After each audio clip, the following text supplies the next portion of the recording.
Today I'm going to share an Italian folk tale called Silvernose. Once there was a widow, and she had 3 daughters, and they were very poor.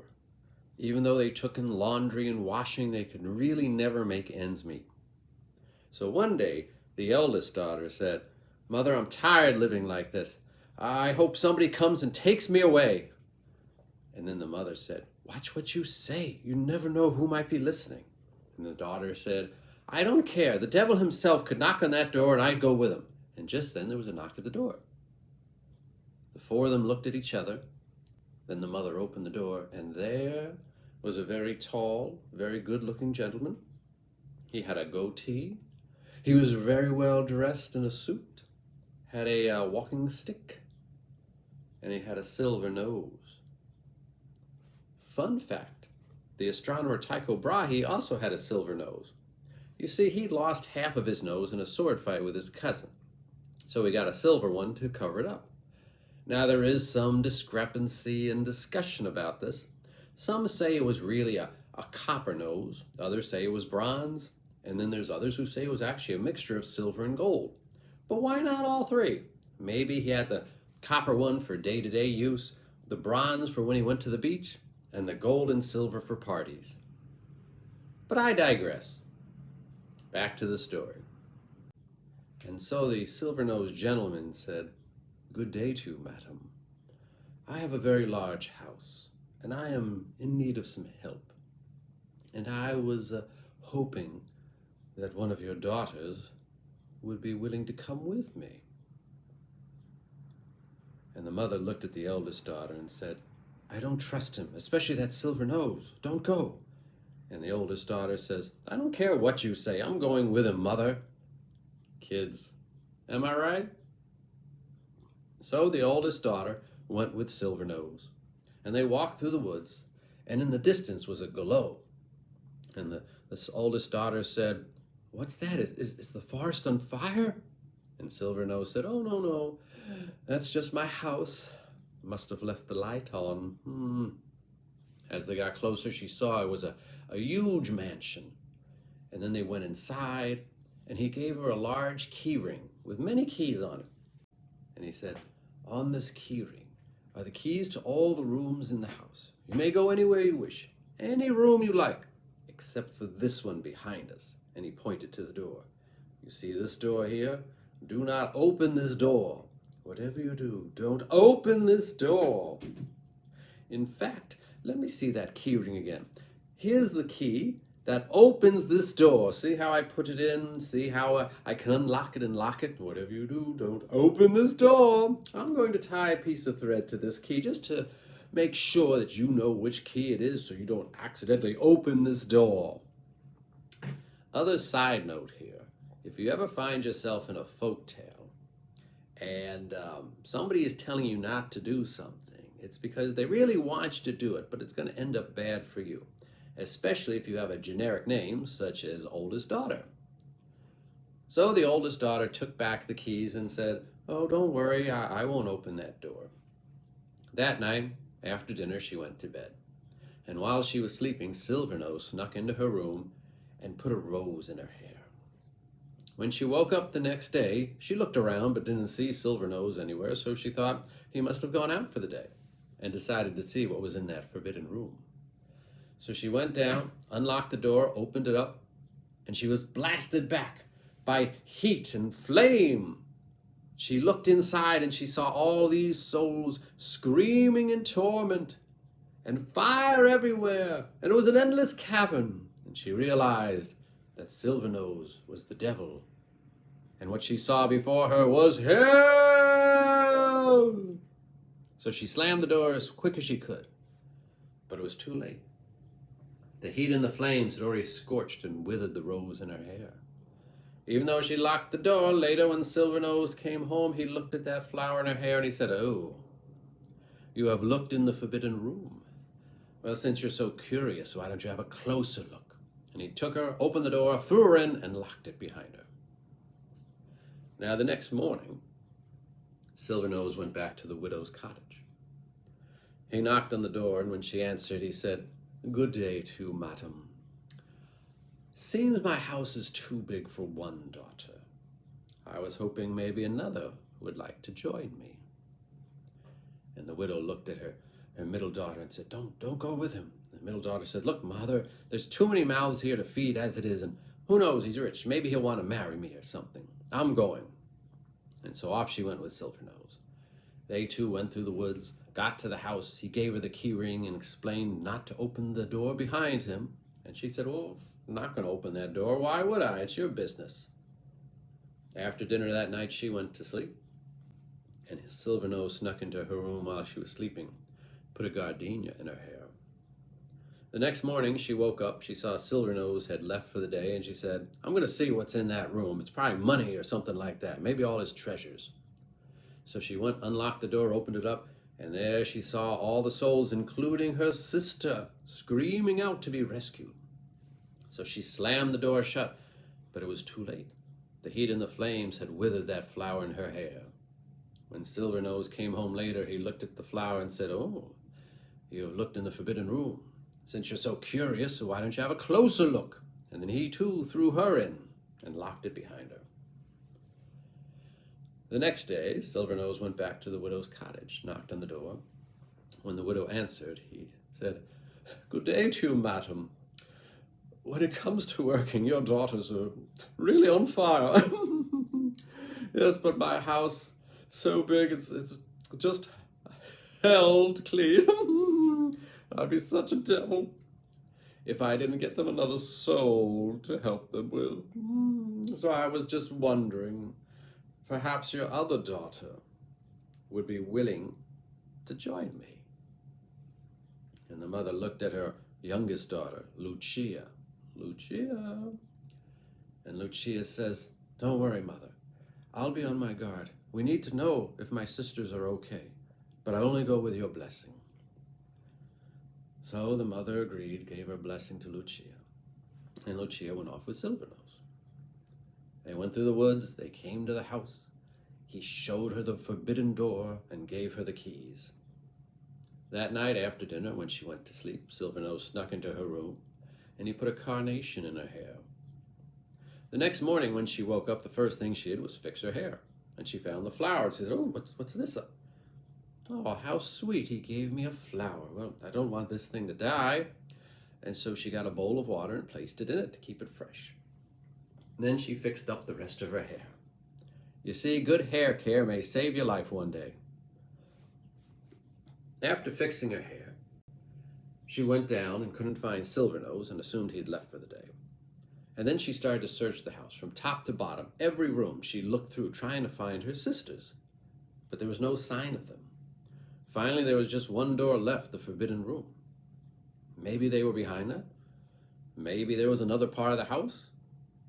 Maybe it was a closet full of dead bodies. Who knew? But it was the only thing left for her to do. So she unlocked the door and very, very carefully opened it just a little bit. And she saw the flames and could feel the heat.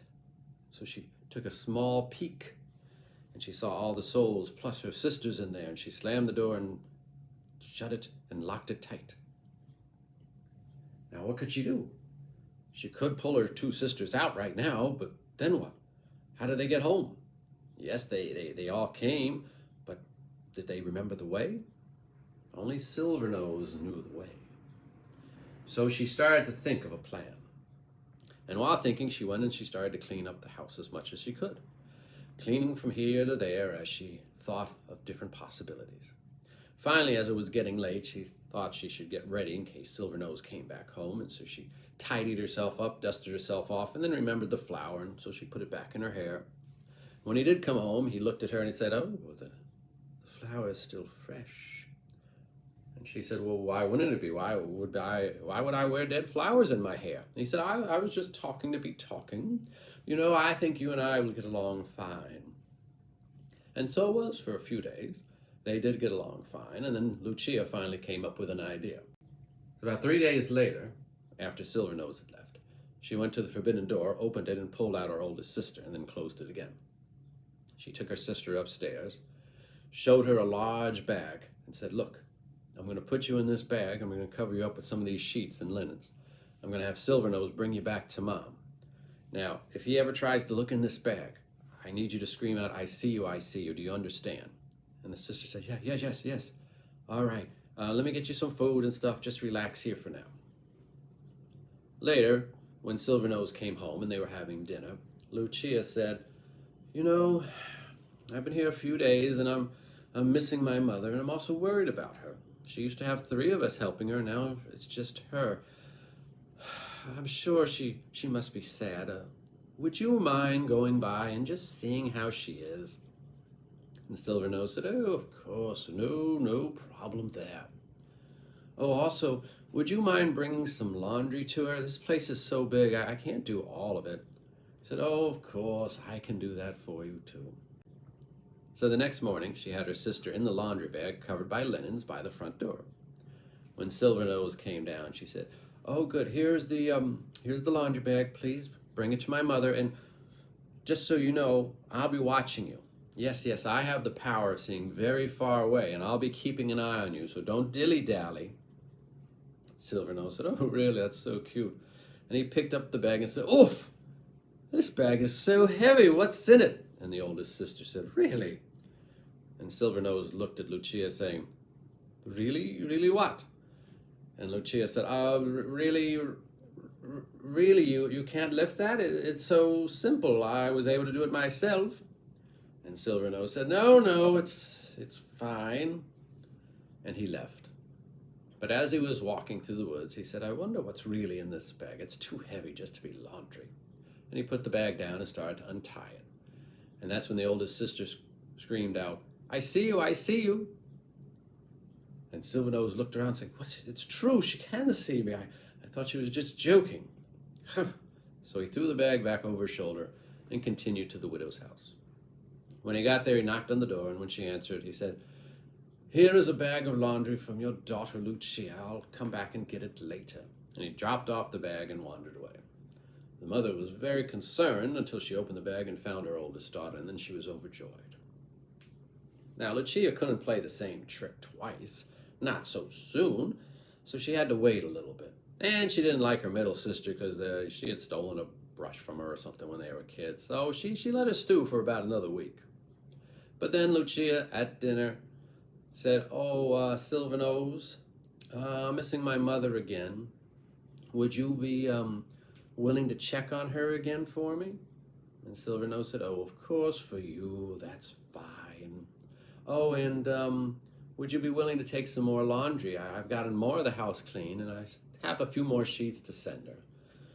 Oh, really? Well, fine, I can probably do that too. Well, that's great, you're just a dear. And so after Silvernose had gone to bed, she went down to the forbidden room, got her sister out, put her in the bag, covered her with linens and things, and explained to her that if Silvernose tried to open it, to scream out, I see you. The next morning, Lucia was waiting with the bag at the door and said, here it is. Thanks for visiting my mother and bringing this back. And Silvernose said, oh, no problem, as he picked up the bag and threw it over his shoulder and said, oh my goodness, this is heavier than the last one. And the middle daughter said, well, I never. And Silvernose looked at Lucia saying, well, you never what? And Lucia said, well, I never heard such complaining. If you can't do it, I'll just do it myself. No, it's fine. All right, now take that to my mother. And remember, I'll be watching you, so don't dilly-dally. Yes, dear. Looks like the devil's henpecked already, folks. So Silvernose went through the woods, and he put the bag down and started to untie it. And that's when the sister screamed out, I see you. So he threw the bag back over his shoulder and continued to the widow's house. Got to the widow's house, knocked on the door. When the widow answered it, he dropped the bag and said, here's another pile of laundry from your daughter. I'll come back and get the clean stuff later. My back is hurting. And he walked away. The mother opened up the bag to find the middle daughter there, and she was overjoyed. Now, Lucia knew she couldn't do the same trick again, and actually it was sort of nice living in that place. You know, she had food, place all to herself. Yeah, she had to do some cleaning, but she had to do cleaning at home too. This was much better. There were a lot of books she could read through, and Silvernose had some interesting stories to tell. So she waited about 2 more weeks before she finally said, "Oh, Silvernose, I'm missing my mother again. Would you mind checking on her and bringing a little bit more laundry for me? I think I've almost got your house clean." Silvernose said, "Yes, yes, I can do that." And then Lucia said, "Oh, and by the way, I have a terrible headache, so I probably won't meet you at the door tomorrow. I'll sleep in, I think, and I'll just leave the bag for you. All right? Is that okay?" "Oh, it's so sad to hear you not feeling well, but yes, yes, that's fine, my dear, that's fine." And so Lucia then went upstairs. She cut off her hair and put it on the back of a doll that she had made and put it in the bed so it looked like she was sleeping. Then she got the sack, she got some linens, she went down by the front door and got herself all set up. The next morning, Silvernose peeked into her room and saw what he thought was her still sleeping, and he said, "Oh, the poor thing, still not feeling well. Maybe now I can take a peek in that bag." So he went downstairs, and there he found the bag by the door.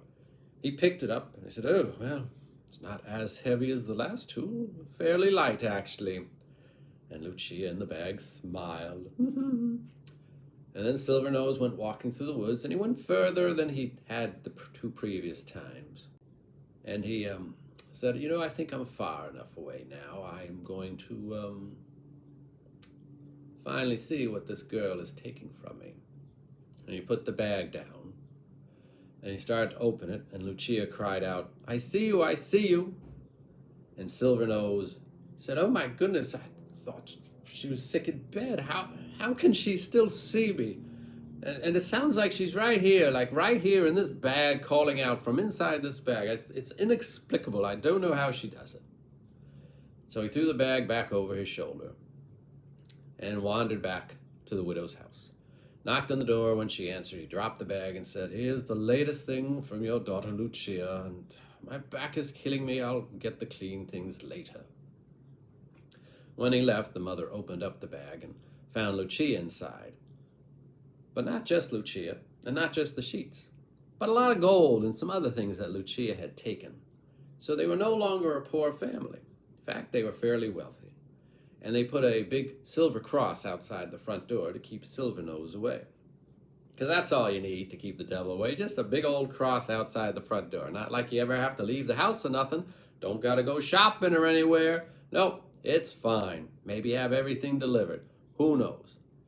But that is the story of Silvernose.